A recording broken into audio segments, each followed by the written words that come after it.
If you're struggling to grow out your little one's hair, not sure where to start when it comes to creating an effective hair regimen, you're watching the right video. In today's video, I'll be sharing how to create your little one's simple but effective natural hair regimen from start to finish. And this, mamas, is for guaranteed length retention. We want to be retaining every inch of hair growth.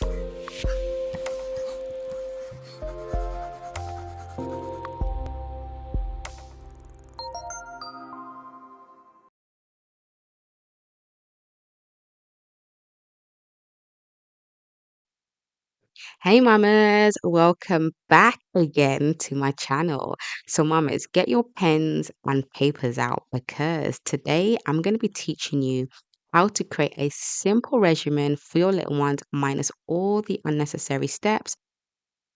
So this regimen is going to be broken down into 3 steps. First step is the preparation step. So that's what a lot of people like to call the pre-shampoo step. The second step will be your wash, which includes cleansing the hair, conditioning, and detangling. And then the third step is going to include moisturizing and styling. And then we're going to maintain and protect. Okay, so step one, the preparation step, pre-poo step or the pre-shampoo step. If your little one's hair is tangle prone, or maybe you've kept your little one's hair in a style for a while and it's really matted or tangled, for example, if you want to protect your little one's hair from water damage, if you want that ease when you're detangling your little one's hair, if you want to reduce that stripped feeling when you're shampooing, possibly using a clarifying shampoo, pre-pooing, this preparation step is a great step and you need to include in your little one's regimen. Now, this will definitely help you avoid getting yourself into a hot mess later down the line during the wash process. Now, when it comes to prepping your little one's hair for the wash session, there are different ways mamas do this. Now, for example, some like to use aloe vera gel, for example. Some like to use a pre-poo that is store-bought, so a store-bought mix. Some people like to use conditioner. Some like to use penetrating oils like babasu oil, olive oil, avocado oil, coconut oil, etc. Now, when pre-pooing, remember we always want to work in sections. Apply your pre-poo to your little one's hair, and then you want to separate the strands, so detangle.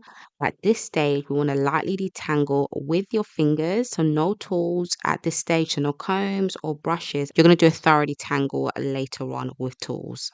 And leave the pre-poo in your little one's hair for at least 30 minutes. The longer you leave it in, the better, of course. If your little one's hair is really tangled or matted, and depending on what pre-poo you're using, spritz your little one's hair with warm water first, just to give the hair a bit more flexibility and make it more pliable. Now, I personally prefer to use coconut oil when pre-pooing, particularly my eldest daughter's hair. I started pre-pooing her hair when she was 2. When I pre-poo her hair with coconut oil, I tend to do it overnight. I started doing an overnight pre-poo treatment when she was 5. Now, mamas, whatever method you choose it based on what works best for your little one's hair, what's going to make it easier for you to, manipulate and detangle your little one's hair, and also what benefit you're looking to achieve from pre-pooing in the first place. Now, mamas, I like to do a second prep for my eldest daughter's hair in particular. I like to do a pre-condition steps, and I like to do this second prep in the shower with conditioner. Now, if your little one's hair is tangle prone like my eldest daughter's hair is, it's long as well, so past shoulder length, for example, this is a great step before shampooing. You want to make sure that the hair is fully saturated with water and conditioner that will give you slip. So my preference is to use a silicone-based conditioner because of how amazing the slip is and the ease it gives me when I'm detangling my eldest daughter's hair. So use what works best for you and your little one. But at this stage, once again, remember to work in sections. Use your fingers first. Then you want to use a tool, a brush or a wide tooth comb, for example. Again, my preference is to use a brush because of how well it gets out all of the shed hair. And then what I like to do is to twist. You can plait if you like, but plait loosely. I like to twist my eldest daughter's hair once I finish detangling her hair, and then I go on to shampoo. Here's a little tip for you. If you're a beginner or you find detangling your little one's hair in a shower overwhelming for whatever reason, detangle their hair outside of the shower. So if you want to do this precondition step like I do this out of the shower. Just make sure you're working in sections. As I've mentioned before, saturate your little one's hair with water using a spray bottle, apply a conditioner, and then detangle that way. Okay, so step two is the wash. So the cleansing of the hair, conditioning and detangling. So detangling for those who didn't detangle prior. So for example, if your little one's hair isn't tangle prone or you have a little one whose hair doesn't need to be pre-poo. Mamas, it's important for us to understand the benefit and the reason for even, washing your little one's hair. And of course, this may be obvious to some, but for some it isn't. So, for example, benefits of washing your little one's hair is, of course, to cleanse your little one's hair and scalp, which is important for healthy hair and scalp overall, to remove product buildup, dirt, any debris from the hair and scalp, and overall, it's just great hair hygiene. Okay, so when it comes to washing your little one's hair, we want to wash every 7 to 14 days. We don't want to go months without washing your little one's hair. If you wash often, your little one's hair will have less shed hair, which equals less tangles to contend with, which means shorter detangling time, healthy scalp, which means length retention, hair that's conditioned, which equals soft, manageable hair, which is easier to work with and manipulate. And of course, in the long run, that equals length retention and long hair. Now, you want to decide how often you're going to wash your little one's hair based on their hair and scalp needs. But just know that every 7 to 14 days is the ideal time frame. Now, when it comes to washing, shampooing your little one's hair, we also want to remember to use a clarifying shampoo. Now, this clarifying shampoo is going to be used every 4, maximum 6 weeks, rather than every 7 to 14 days, as I've mentioned is the ideal time frame to wash your little one's hair. Now, for clarifying, we want to clarify from toddlers and above. Now, when it comes to regular, some like to call it moisturizing shampoos, and these are the shampoos you use every 7 to 14 days. These shampoos don't clean thoroughly, and that's why it's important to clarify at least once a month for a thorough deep clean. Kind of see it like a reset. You want to start on a clean slate and remove any stubborn buildup that the regular or moisturizing shampoo wasn't able to remove thoroughly.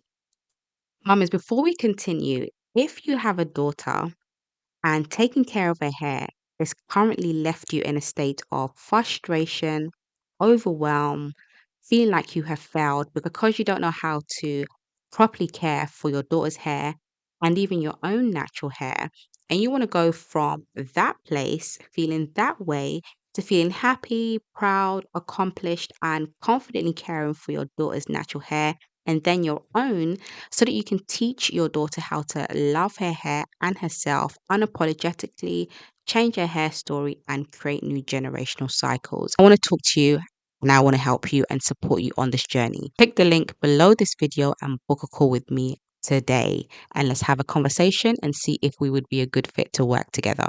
Now, mamas, when it comes to step 2, which is the shampooing step, it's really important that we have the right technique. Now, technique is important to avoid tangles and unnecessary breakage. If we're avoiding breakage, you know what that means, right? Length retention. And we want to help our little ones retain as much length as possible. Now, whether you're using a regular shampoo or clarifying shampoo, remember to take your time. We want to focus on the scalp first and then the full length of the hair, because of course you apply product to the full length of the hair as well. So when washing your little one's hair, you need to either shampoo in sections. So for my 3-year-old, I shampoo her hair in sections. Her hair isn't tangle prone like my eldest daughter's hair, and her hair is really easy to detangle as well. So I wash her hair in sections. Or you can wash your little one's hair in twists, like I do for my eldest daughter's hair, who is currently 7. She has tangle prone hair and long hair. So this is the reason why I wash her hair in twists. Or you can wash your little one's hair all in one. Now, if you're going to wash your little one's hair all in one, so no sections, no twists, hair must be short or they have no hair at all. So the most important thing with whichever method you decide to use to shampoo your little one's hair is just basically to make sure that you're not shampooing in circular motions or roughing up your little one's hair during the shampooing process, just to avoid tangling or tangling back up your little one's hair while you're shampooing. So now that's out of the way, it's time to condition or deep condition plus detangle. Now, detangling at this step is for those that haven't detangled prior. If you have already detangled your little one's hair, you want to move straight to deep conditioning. So, the purpose of conditioning or deep conditioning your little one's hair is basically to smooth the hair, to strengthen the hair, to minimize frizz, to make the hair more manageable and pliable, to make the hair soft. Started conditioning my children's hair from about 4 to 6 months old, and I started deep conditioning with a protein deep conditioner for strengthening when my children were 5 and above. And then for a protein free deep conditioner, I started doing that when my children were 2 years old. Now, for protein based deep conditioners, you can do this, for example, once a month or as needed. And then for your protein free deep conditioners, you can do this every wash day. So every 7 or 14 days, for example. Now, once you've applied the deep conditioner or the conditioner to the hair, you're now going to detangle your little one's hair. You want to be gentle. Really, really important. You want to be gentle so you're not causing your little one any pain or breaking off their hair because, of course, we want to retain length, right? So then once you're done detangling with each section that you detangle, you either want to twist, plait loosely, or clip the hair away if it's long enough with a wash day clip. And then you want to allow the deep conditioner or the conditioner to sit for about 10 minutes and then you want to rinse. If your little one's hair is short, just allow the deep conditioner or the conditioner to sit in your little one's hair for about 10 minutes again. And then once that's done, you just want to rinse. And then you want to put a microfiber towel on your little one's hair to help it absorb all of that moisture, the water from the hair. So either a microfiber towel or a t-shirt, for example, or a bamboo towel.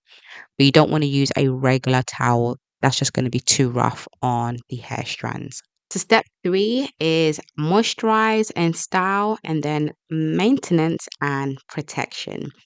So the purpose of moisturizing your little one's hair is to help preserve the hair, to condition, to soften, to smooth, to make the hair manageable and easier to manipulate, to help with length retention, and of course, to help with moisture retention. Now, when it comes to moisturizing, you want to use your favorite layering method. Mine is the LCO method. So, for example, the L stands for your liquid. So, for example, water. Your C stands for cream or leave-in conditioner, for example, and your O stands for your oil, which you could also use a butter or grease. Now, before styling, you want to make sure that you've already planned ahead so you know what style or protective style you'll be doing and then style. So, for example, it's important to pick a style that is simple and tension free, a style that's going to help minimize breakage and for length retention. So, styles as simple as plaits, twists, medium to large cornrows, bantu knots, etc., etc. Now, when it comes to maintenance and protection, this is important because we want to make sure that we're maintaining the health of the hair, the moisture of the hair, and also protecting the hair from, breakage, protecting the hair from anything that's really going to hinder your little one's hair progress. So when it comes to maintenance, for example, remoisturizing, you want to remoisturize as and when needed during the week. Do not wait until wash day to re-moisturize your little one's hair. This is where you have to learn to listen to your little one's hair and re-moisturize when their hair actually needs it. So for my three girls, I re-moisturize their hair as follows. So for my 7 and 3-year-old, I moisturize their hair once a week. For my 7-month-old, I moisturize their hair every 2 to 3 days. And this is what their hair currently needs. So do what works best for your little one's hair in terms of moisturizing. And another form of maintenance is trimming. So with trimming, again, we want to trim as and when needed and not on a schedule, as some people like to claim. We want to trim our little one's hair when it actually needs the trim.